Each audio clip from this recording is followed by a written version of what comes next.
The surveillance footage shows exactly 3.7 seconds. That's how long it took for Chloe Rivers to transform from victim to nightmare fuel for her attackers. But what the cameras didn't capture was the 2-year plan that led to this moment, or the family secret that turned a simple transfer student into the most dangerous person at Milbrook Prep.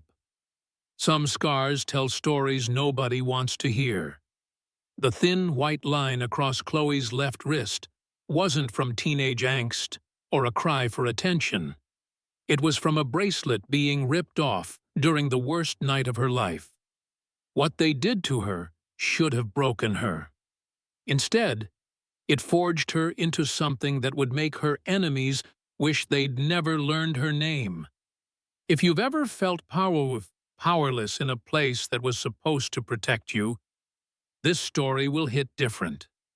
Drop a comment about your own moment of standing up, because today's story is about why silence isn't always survival. Sometimes the most powerful transformation happens when someone finally refuses to be invisible. Hunter Blackwood thought he knew exactly what kind of girl stepped off that Greyhound bus on September 3rd. Scholarship trash. Easy prey. Another victim for his collection. He had no idea that Chloe Rivers had chosen Milbrook Preparatory Academy specifically because he was a senior there, and she had unfinished business with the Blackwood name. Milbrook Preparatory Academy sat like a Gothic cathedral among the rolling hills of Connecticut, its limestone towers and stained glass windows designed to inspire awe and enforce hierarchy. For 147 years, the children of America's elite had walked these mahogany halls, their footsteps echoing with the weight of inherited privilege. But Chloe Rivers saw something different as she approached the imposing entrance on that crisp September morning. Dragging 2 worn duffel bags behind her, she saw sightlines, blind spots, acoustic dead zones. The school's grandeur was its weakness. Too many hidden spaces where predators could hunt without witnesses. Chloe had everything she owned in those 2 bags, and a secret that could destroy one of the most powerful families in New England. Her auburn hair was pulled back in a practical ponytail, her oversized hoodie carefully chosen to hide the lean muscle beneath. To any observer, she looked like what she was supposed to be, an anxious scholarship student, grateful for the chance to attend such a prestigious institution. But every nervous habit was actually tactical preparation. Her constant phone checking wasn't social media addiction, it was monitoring digital intelligence about her targets. Her sleeve fidgeting wasn't anxiety, it was covering defensive scars that told a story of survival. Her tendency to avoid eye contact wasn't shyness, it was memorizing facial features and mapping escape routes. The admissions office buzzed with efficient activity as wealthy parents discussed their children's futures in hushed, entitled tones. Chloe signed the final paperwork with steady hands, using the name Rivers instead of her real surname. The registrar, a kind woman named Mrs. Patterson, smiled warmly as she handed over the dormitory assignment. "You'll be in Whitmore Hall, dear. Your roommate is Emma Walsh, lovely girl from a wonderful family. I'm sure you'll get along beautifully." Chloe nodded politely, already knowing everything she needed to know about Emma Walsh. 17 years old, social media influencer with 200,000 followers. Father owned a chain of luxury hotels. More importantly, Emma had the kind of platform that could amplify the right message when the time came. Hunter Blackwood's day began the way it always did, with the absolute certainty that the world belonged to him. He woke up in his single room in the prestigious Legacy Wing, a privilege reserved for students whose families had attended Milbrook for at least 3 generations. The Blackwood name was carved into stone above the east entrance, installed in 1892 when his great-great-grandfather had donated the funds for the original library. At 18, Hunter possessed the kind of casual arrogance that came from never facing real consequences. His 6'2" frame was perfectly maintained through private trainers and nutritionists. His blonde hair styled to look effortlessly perfect. His blue eyes carrying the cold calculation of someone who'd learned early that power was something you took, not something you earned. But beneath the confidence was a cancer of insecurity that had been growing for exactly 2 years, 3 months, and 16 days. That's how long it had been since his older brother Marcus was expelled from Westbridge Academy after an incident with a scholarship student. The family lawyers had buried the story. The PR firm had managed the narrative, but the whispers remained. A Blackwood brought down by trailer trash. Hunter's crew was already assembled in the dining hall when he arrived for breakfast, their table positioned to provide maximum visibility and control over the social ecosystem. Nate Sullivan sat to his right, the loyal lieutenant whose family had made their fortune in defense contracts. Nate's role was simple: anticipate Hunter's needs and eliminate obstacles before they became problems. Madison Brooks occupied the chair to Hunter's left, her perfectly styled blonde hair and designer uniform marking her as the kind of trophy girlfriend that reinforced Hunter's status. But Madison was smarter than she let on, something Hunter hadn't noticed and would later regret overlooking. The morning routine was always the same. Survey the dining hall for threats or opportunities. Review the social media landscape for any challenges to their dominance. Plan the day's activities with military precision. Hunter had learned from his brother's mistake. Marcus had been sloppy, overconfident, careless about witnesses and evidence. Hunter would be different, smarter, more careful, more effective. "New meat today," Nate reported, scrolling through his phone with practiced efficiency. "Scholarship girl named Chloe Rivers. Transfer student from some public school in Vermont. Financial aid covers everything, so definitely bottom tier." Hunter's interest was purely predatory. New students, especially scholarship cases, required immediate assessment and positioning within the hierarchy. Those who submitted quickly could be useful. Those who showed spirit, well, breaking them provided entertainment and established dominance. "What do we know about her background?" Madison asked, her voice carrying the kind of casual cruelty that expensive education seemed to cultivate. "Not much," Nate admitted. "Her digital footprint is weird. Everything only goes back about 2 years. Before that, it's like she didn't exist." Hunter's instincts sharpened. People didn't just appear from nowhere, especially not scholarship students whose families typically had documented histories of struggle and poverty. Either Chloe Rivers was hiding something, or someone was hiding her. Both possibilities intrigued him. Chloe's first glimpse of Hunter Blackwood came during orientation assembly, and the recognition hit her like a physical blow. He looked exactly like his brother Marcus. The same aristocratic bone structure, the same predatory smile, the same dead eyes that had haunted her nightmares for 2 years. But she was ready for this moment, had been preparing for it since the day she'd decided that running away wasn't enough, that justice delayed was justice denied, that sometimes the only way to stop a predator was to become something more dangerous. The assembly took place in Whitman Auditorium, a grand space with vaulted ceilings and portraits of distinguished alumni watching from gilded frames. Principal Victoria Sterling stood at the podium, her silver hair perfectly styled, her voice carrying the authority of someone accustomed to commanding respect from the children of the powerful. "Welcome to another year at Milbrook Preparatory Academy, where tradition meets excellence and character is forged through challenge." Chloe sat in the back row, carefully positioned to observe without being observed.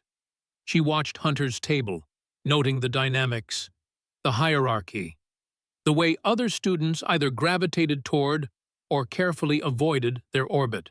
Power structures in elite schools were more complex than corporate boardrooms, built on generations of inherited influence and carefully maintained through strategic alliances and ruthless enforcement.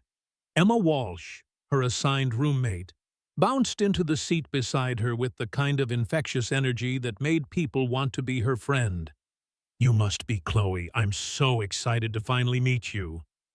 Your Instagram is like completely blank," which is either super mysterious or you're one of those people who thinks social media is evil. "Just private," Chloe replied, her voice carefully modulated to suggest shyness rather than calculation. "I prefer to keep my life offline." "That's actually kind of refreshing," Emma said, pulling out her phone to document the assembly for her followers. "Everyone here performs their lives instead of living them. It's exhausting." Principal Sterling was introducing the senior class leadership when Hunter stood to acknowledge the applause. His smile was practiced, political, designed to suggest humility while reinforcing dominance. When his eyes swept the auditorium, they paused for exactly 0.3 seconds on Chloe's face. Recognition flickered, not of her specifically, but of the type. Scholarship student, outsider, potential victim. Game on. The first contact came during lunch period, exactly as Chloe had predicted. Hunter's approach was textbook predator behavior. Establish false friendship. Probe for vulnerabilities. Test responses to boundary violations. She'd seen it before, experienced it before, and spent 2 years learning to counter it.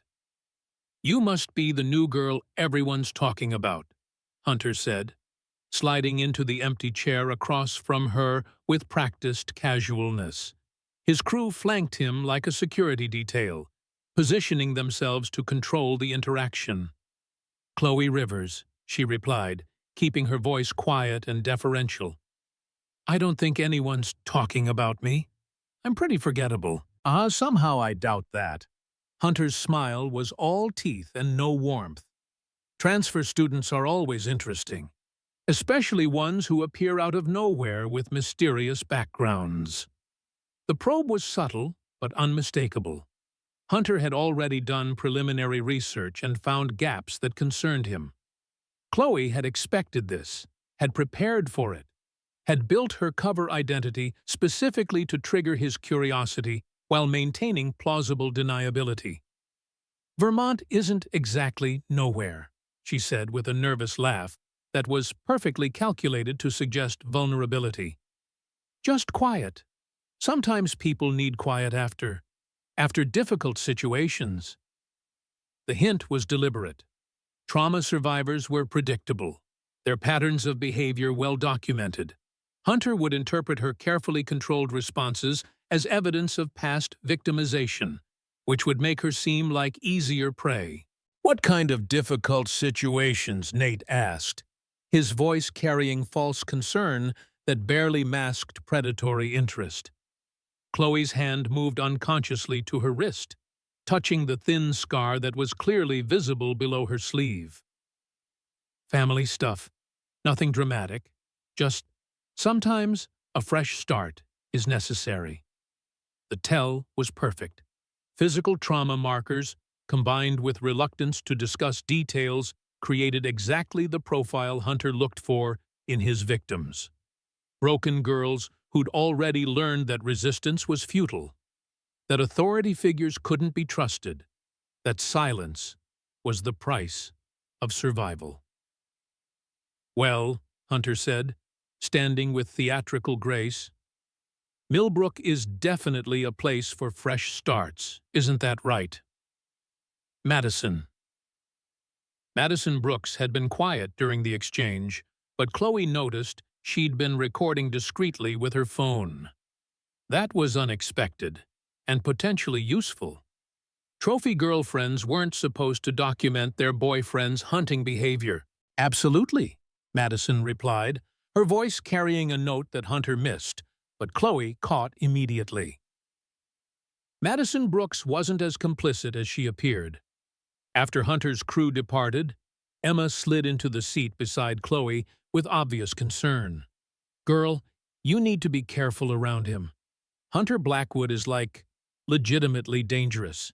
Ask any scholarship student who's been here more than a semester." "Dangerous how?" Chloe asked, though she already knew the answer. "He breaks people," Emma said simply. "Systematically, psychologically. He finds your weaknesses and exploits them until you either submit completely or transfer out. The administration pretends not to notice because his family basically owns this place." "Has anyone ever fought back?" Emma's expression darkened. "There was a girl 2 years ago at his brother's school, tried to report him for assault. The family destroyed her, got her expelled, ruined her reputation, made sure she could never get into another decent school. Hunter learned from that experience. Now he's more careful, more sophisticated, but just as cruel." Perfect. Emma had just confirmed everything Chloe needed to know about Hunter's evolution since Marcus's downfall. He'd learned to be more careful about evidence, more strategic about witness management, more psychological in his approach. But he was still, fundamentally, the same predator his brother had been. The digital warfare began that evening. Chloe had expected Hunter to research her background more thoroughly, but the speed and sophistication of his investigation surprised her. Within 6 hours of their cafeteria encounter, he'd assembled a comprehensive profile that would have impressed professional stalkers. She knew this because she was monitoring his activities in real time, having spent 2 years learning cyber surveillance techniques that would make NSA analysts proud. Hunter's digital security was excellent by teenage standards, but laughable by professional ones. She had access to his search history, his communication patterns, even his private social media accounts. What she found confirmed her worst fears and best hopes. Hunter had spent the evening researching facial recognition software, cross-referencing her appearance with archived news photos from various prep school scandals. He'd found a blurred image from the Westbridge Academy incident reports, a photo of a girl with Chloe's jawline and posture being escorted from campus by security. But the image quality was poor enough to maintain plausible deniability. Hunter suspected, but couldn't prove, that Chloe Rivers was the scholarship student who'd brought down his brother Marcus. The game had moved to the next level. Emma was still awake when Chloe returned to their dorm room, sitting cross-legged on her bed with her laptop open and her phone charging nearby. "How was your first day? You look, I don't know, like you're planning something." "Just processing," Chloe replied, settling onto her own bed with practiced casualness. "This place is intense. The social dynamics are more complex than I expected." "You have no idea," Emma said, closing her laptop and giving Chloe her full attention. "Want some free advice from someone who's survived 3 years here? Always. Don't try to be a hero. Don't try to change the system. Don't try to expose the corruption or fight the power structure. Just keep your head down. Get your education. And get out. The people who try to make waves end up as cautionary tales." Chloe nodded thoughtfully, filing away Emma's advice while knowing she'd ignore every word of it. Keeping her head down was exactly what Marcus Blackwood and his family expected. It's what had allowed them to destroy countless other girls over the years. It's what had to stop. "What if someone has already made waves?" Chloe asked carefully. "What if someone is here specifically to finish what they started somewhere else?" Emma's eyes sharpened. "Then that someone is either very brave or very stupid, probably both. And they're definitely going to need allies who understand how this place really works. The offer was subtle but unmistakable. Emma Walsh, social media influencer and witness to years of institutional corruption, was volunteering to help. That changed everything. Hunter's escalation strategy unfolded over the following 3 weeks with military precision. He began with social isolation, using his network to gradually exclude Chloe from group projects, study sessions, and casual conversations. The technique was sophisticated because it appeared natural, organic, as if Chloe was simply failing to integrate socially rather than being systematically frozen out. But Chloe had experienced this exact pattern before. She recognized every tactic, every pressure point, every psychological manipulation that Hunter employed. More importantly, she'd spent 2 years developing countermeasures that Marcus Blackwood had never encountered. Instead of withdrawing or seeking help from authority figures, Chloe began building her own network. She identified other scholarship students who'd survived Hunter's attention by flying below his radar. She cultivated relationships with faculty members who were sympathetic to outsiders. Most importantly, she began documenting everything, every slight, every exclusion, every whispered comment, every digital attack, every pattern of behavior that revealed the systematic nature of Hunter's predation. Madison Brooks proved to be an unexpected ally. Hunter's girlfriend had been quietly recording his conversations for months, initially as insurance against his eventual betrayal, but increasingly as evidence of behavior that disgusted her. When Chloe approached her discreetly during a library study session, Madison's response was immediate and decisive. "I've been waiting for someone brave enough to take him down," Madison said, her voice barely above a whisper. "I have recordings of him planning attacks on other students, planning your takedown specifically. He calls it the scholarship slut strategy." The recordings were damning. Hunter discussing which psychological pressure points to target. Hunter coordinating with his crew to amplify social media attacks. Hunter specifically mentioning that he suspected Chloe was connected to his brother's expulsion and needed to be eliminated before she could cause similar damage to his reputation. "Why haven't you used these before?" Chloe asked. "Because I was scared," Madison admitted. "His family destroyed the last girl who challenged them. But watching him plan what he's going to do to you, I realized that my silence makes me complicit. I can't live with that anymore." Nate Sullivan proved more complicated.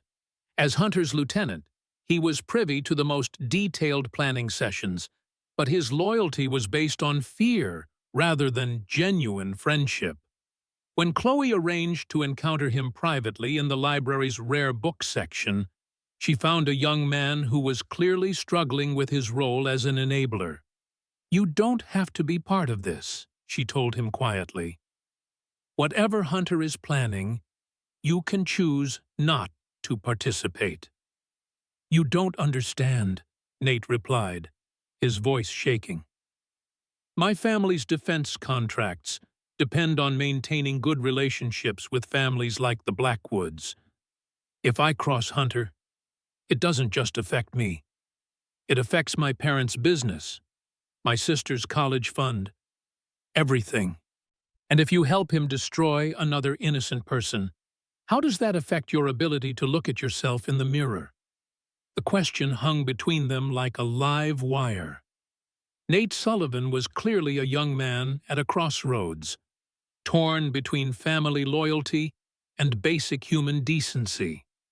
Chloe sensed that he could be turned, but it would require the right leverage at the right moment. The breaking point came during the 4th week, exactly as Chloe had predicted it would. Hunter's patience with psychological warfare had reached its limit, and his suspicions about her true identity had crystallized into certainty. It was time for direct confrontation. The location he chose was Milbrook's Trophy Hall, a soundproof corridor lined with athletic achievements and donor recognition plaques. The space was strategically perfect, isolated enough for privacy, prestigious enough to reinforce his authority, acoustic enough to prevent eavesdropping. Chloe had known this moment was coming, had been preparing for it, had even helped orchestrate it by allowing her careful mask to slip just enough to trigger Hunter's predatory instincts. When she received the text message summoning her to Trophy Hall at 8 p.m., she smiled for the first time since arriving at Milbrook. Study Group Emergency. Trophy Hall. Come alone. The message was from an anonymous number, but Chloe knew exactly who'd sent it. Hunter's digital signature was as distinctive as his physical presence, arrogant and careless in equal measure. She arrived precisely on time, her posture conveying anxiety while her senses remained hyper-alert to every detail of the environment. Hunter was waiting in the exact center of the corridor, his position calculated to maximize his psychological advantage. No crew this time. This conversation was too sensitive for witnesses. "I know who you are," he said without preamble, his voice carrying the satisfied tone of someone who'd solved a puzzle. "Chloe Bennett, the scholarship trash who destroyed my brother Marcus at Westbridge Academy 2 years ago." The revelation should have terrified her. Instead, Chloe felt the familiar surge of controlled adrenaline that had once carried her through competition bouts against opponents who outweighed her by 50 pounds. "I don't know what you're talking about," she replied, her voice carefully modulated to suggest fear, while her body unconsciously shifted into a more balanced stance. "Stop lying." Hunter stepped forward, using his height advantage to loom over her. "I found the archived photos. I know what you did to Marcus, got him expelled with false accusations, destroyed his reputation, ruined his future. But here's the thing, Chloe Bennett, this isn't Westbridge Academy. This is my territory. And I'm going to make sure you regret ever thinking you could challenge a Blackwood again." The threat was clear and unmistakable, but instead of backing down, Chloe looked directly into Hunter's eyes with an expression that made him suddenly uncertain about who was predator and who was prey. "Your brother Marcus didn't tell you the whole story, did he?" she said quietly. "About what really happened in that chapel, about why he ended up in the hospital, about why the family lawyers worked so hard to bury the evidence." Hunter's confidence flickered for the first time. "Marcus said you attacked him without provocation, said you were mentally unstable." "Marcus tried to rape me," Chloe said, each word precise as a scalpel. "And when I fought back, I put him in intensive care for 3 days. The question is, Hunter, are you planning to make the same mistake your brother did?" The corridor fell silent, except for the sound of Hunter's suddenly labored breathing. Everything he thought he knew about the Westbridge incident had just been shattered, replaced by a version of events that painted his brother as a violent predator and Chloe as a survivor who'd fought back effectively enough to hospitalize her attacker. "You're lying," he said, but his voice carried none of its previous certainty. "The security footage from Westbridge still exists," Chloe replied, "buried in family lawyers' files, but recoverable by the right people with the right motivation. Marcus attacking me is documented. My self-defense is documented. Your family's cover-up is documented. The question is, do you want to add your own assault to that collection?" Hunter's hand moved toward her, then stopped as he processed the implications of what she'd just revealed. If the Westbridge footage existed, if it showed Marcus as the aggressor, then everything the family had built their narrative on was a lie. "What do you want?" he asked, his voice smaller than it had been moments before. "Justice," Chloe replied. For me, for every other girl your family has destroyed, for every scholarship student who's been terrorized into silence. Your brother thought he could break me, and your family thought they could bury the truth. They were wrong. Hunter stepped back, his predatory confidence replaced by something that might have been fear. For the first time in his privileged life, he was facing someone who wasn't impressed by his name, intimidated by his connections, or willing to be silenced by his threats. "This isn't over," he said. But even he seemed to recognize how hollow the words sounded. "No," Chloe agreed, her voice carrying the promise of storms to come. "It's just beginning." As Hunter retreated from Trophy Hall, Chloe remained in the center of the corridor, her breathing steady, her pulse controlled, her mind already calculating the next moves in a game that was about to escalate beyond anything Milbrook Preparatory Academy had ever witnessed. The real war was about to begin. Hunter Blackwood spent exactly 72 hours planning Chloe's destruction, and every minute of that planning would later be used as evidence against him. His strategy was elegant in its cruelty public humiliation designed to break her psychologically while positioning himself as the victim of her unprovoked aggression. The location was perfect. West Wing hallway at 3:47 p.m., after classes but before evening activities. Minimal foot traffic, strategic witness placement, multiple recording devices to capture every angle of Chloe's anticipated breakdown. Hunter had learned from his brother's mistakes. This time there would be overwhelming documentation of the scholarship students' violent instability. Madison Brooks had provided the final piece of intelligence Hunter needed, though not in the way he expected. During their breakup conversation the night before, she'd revealed her months of secret recordings, thinking it would make him reconsider his planned assault on Chloe. Instead, it convinced him that time was running out. If Madison had evidence, others might too. Chloe Bennett needed to be neutralized immediately, before she could coordinate with potential allies or expose the truth about Marcus. "Tomorrow, we finish this," Hunter told Nate during their final planning session. "No more games, no more psychological pressure. We document her attacking me, get her expelled for violence, and destroy any credibility she might have for future accusations." Nate's reluctance was obvious, but his fear of crossing the Blackwood family was stronger than his moral reservations. "What if she doesn't take the bait?" "She will," Hunter replied with absolute confidence. "Trauma survivors always repeat their patterns. She fought back at Westbridge. She'll fight back here. The difference is, this time, I'll be ready for it." Chloe received the text at 3:30 p.m. "Emergency Student Council meeting, West Wing hallway, urgent."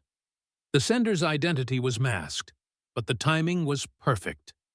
Exactly when she'd predicted Hunter would make his final move. She'd spent 2 years preparing for this moment, training her body and mind for the confrontation she knew was inevitable. Her therapist had called it exposure therapy. Her martial arts instructor had called it tactical preparation. Chloe called it justice delayed but not denied. Emma Walsh waited by their dorm room door, her phone ready to live stream whatever happened next. "Are you sure about this? Once you cross this line, there's no going back to invisible." "I stopped being invisible the day Marcus Blackwood decided I was prey," Chloe replied, her voice steady despite the adrenaline coursing through her system. Some stories need to be told, even when they're painful, especially when they're painful. The West Wing hallway stretched before her like a gauntlet, its polished floors reflecting the afternoon light streaming through tall windows. Hunter stood in the center, flanked by 2 crew members she didn't recognize. Nate Sullivan lurked near the exit, his phone already recording. Madison Brooks was nowhere to be seen, but Chloe suspected she was positioned somewhere with a clear view of the proceedings. "Chloe Bennett," Hunter announced as she approached, his voice carrying the theatrical authority of someone performing for an audience.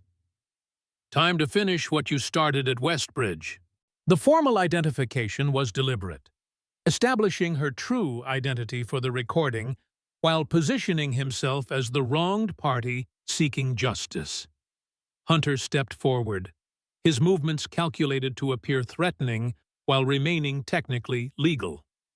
"I know what you did to my brother. I know why you're really here.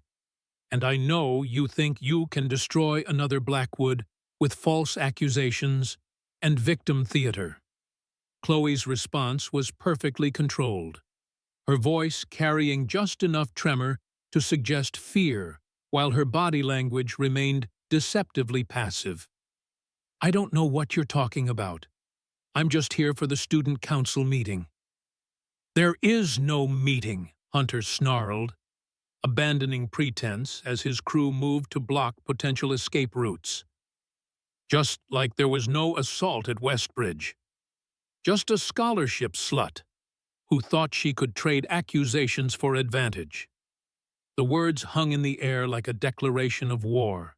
Hunter reached for her cardigan, his fingers twisting in the soft fabric as he prepared to demonstrate the power dynamic he thought controlled their interaction. "Let's see what you're hiding under all these baggy clothes. I bet there's nothing there worth protecting."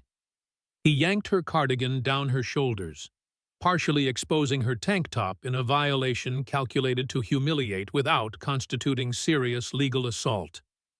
The moment was designed to break her psychologically, to reduce her to the helpless victim his brother had failed to create. Instead, time dilated the way it always had during Chloe's competition days. Everything slowed down while her mind processed options and outcomes with crystal clarity. She saw Hunter's hand reaching for her tank top strap, saw the phone's recording, heard Nate's sharp intake of breath. And in that split second, she made the choice that would define everything that came after. Her palm strike caught Hunter in the throat before he could process her movement. A perfect technique that collapsed his windpipe just enough to incapacitate without causing permanent damage.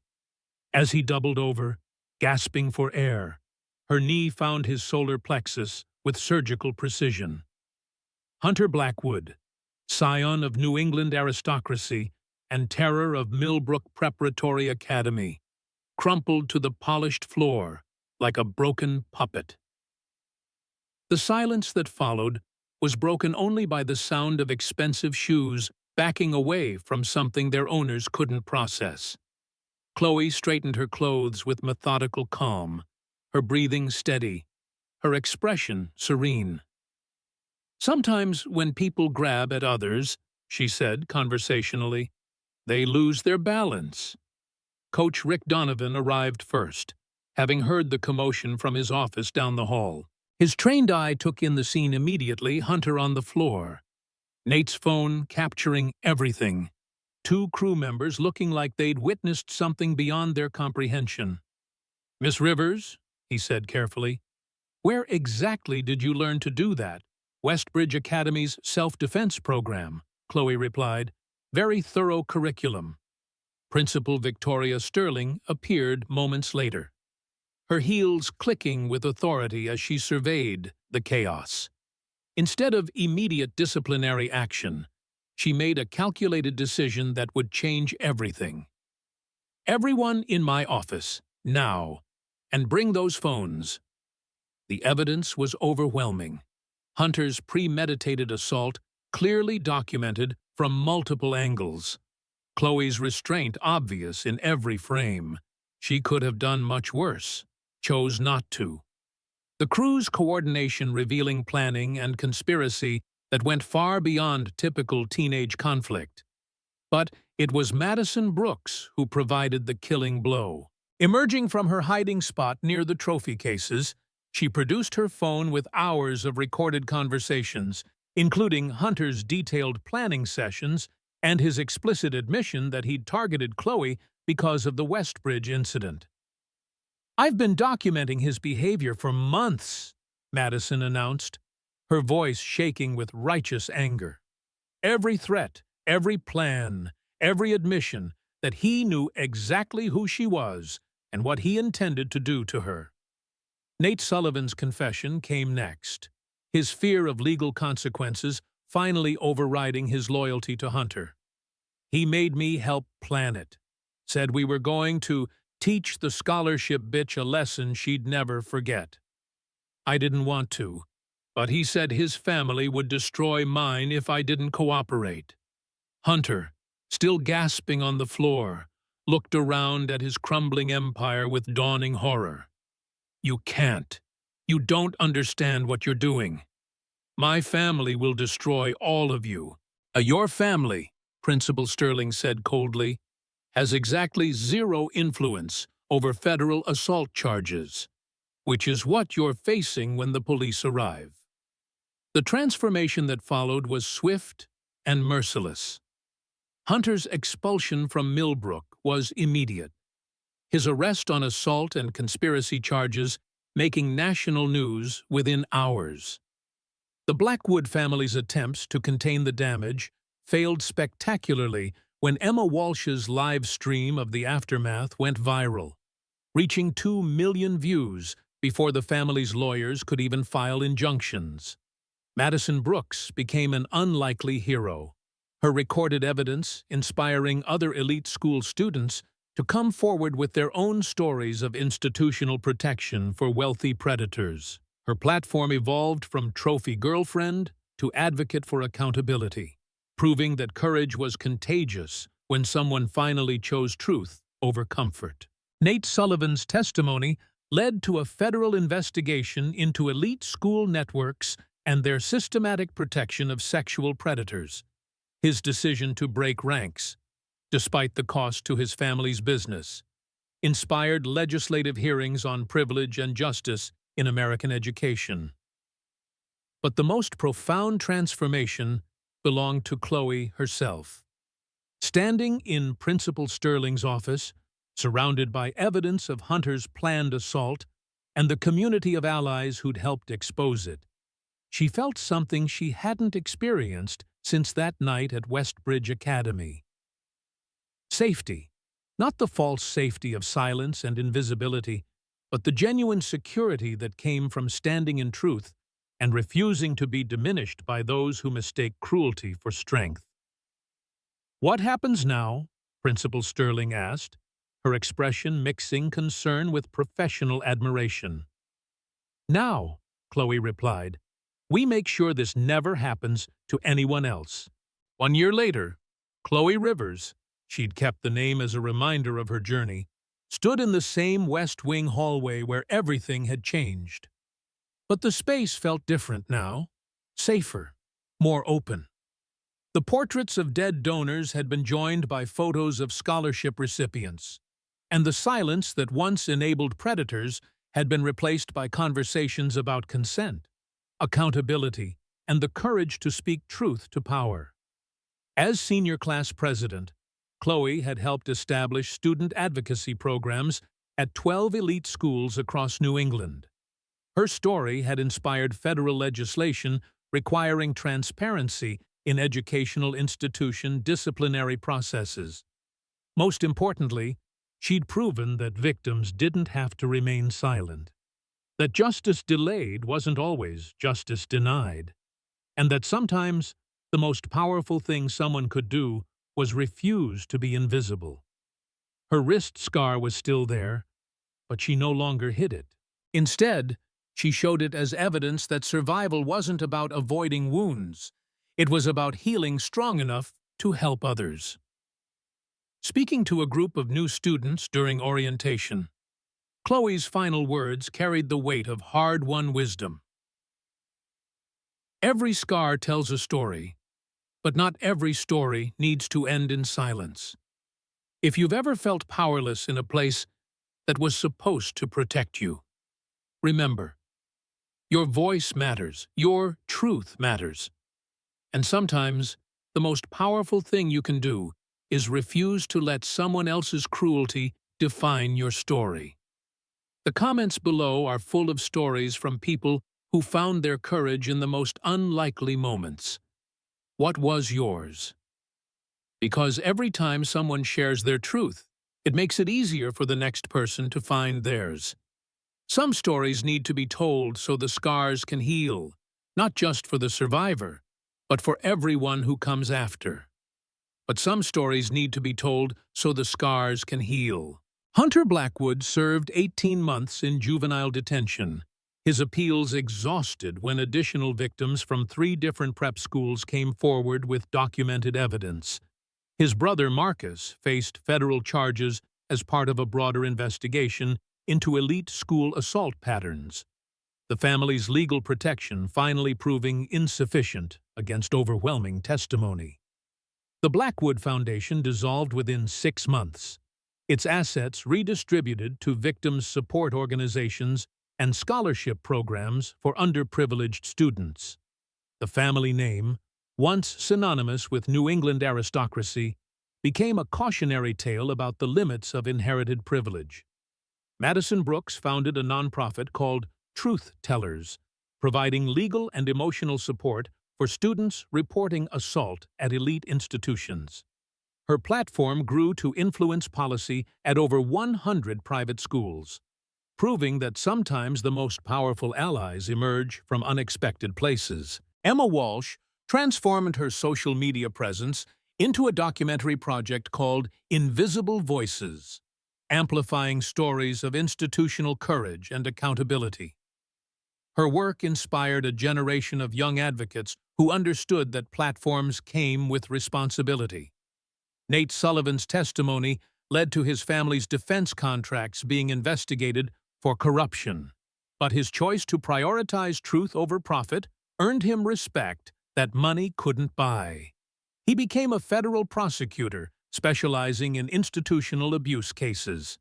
Principal Sterling implemented reforms that became the national standard for elite school accountability, proving that administrators could choose justice over donor relations when properly motivated by public scrutiny. Coach Donovan's self-defense program, emphasizing de-escalation and confidence building rather than violence, was adopted by schools nationwide.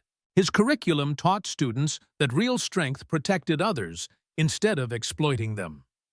Chloe's story became required reading in ethics courses, demonstrating that individual courage could dismantle systems designed to protect predators and silence victims.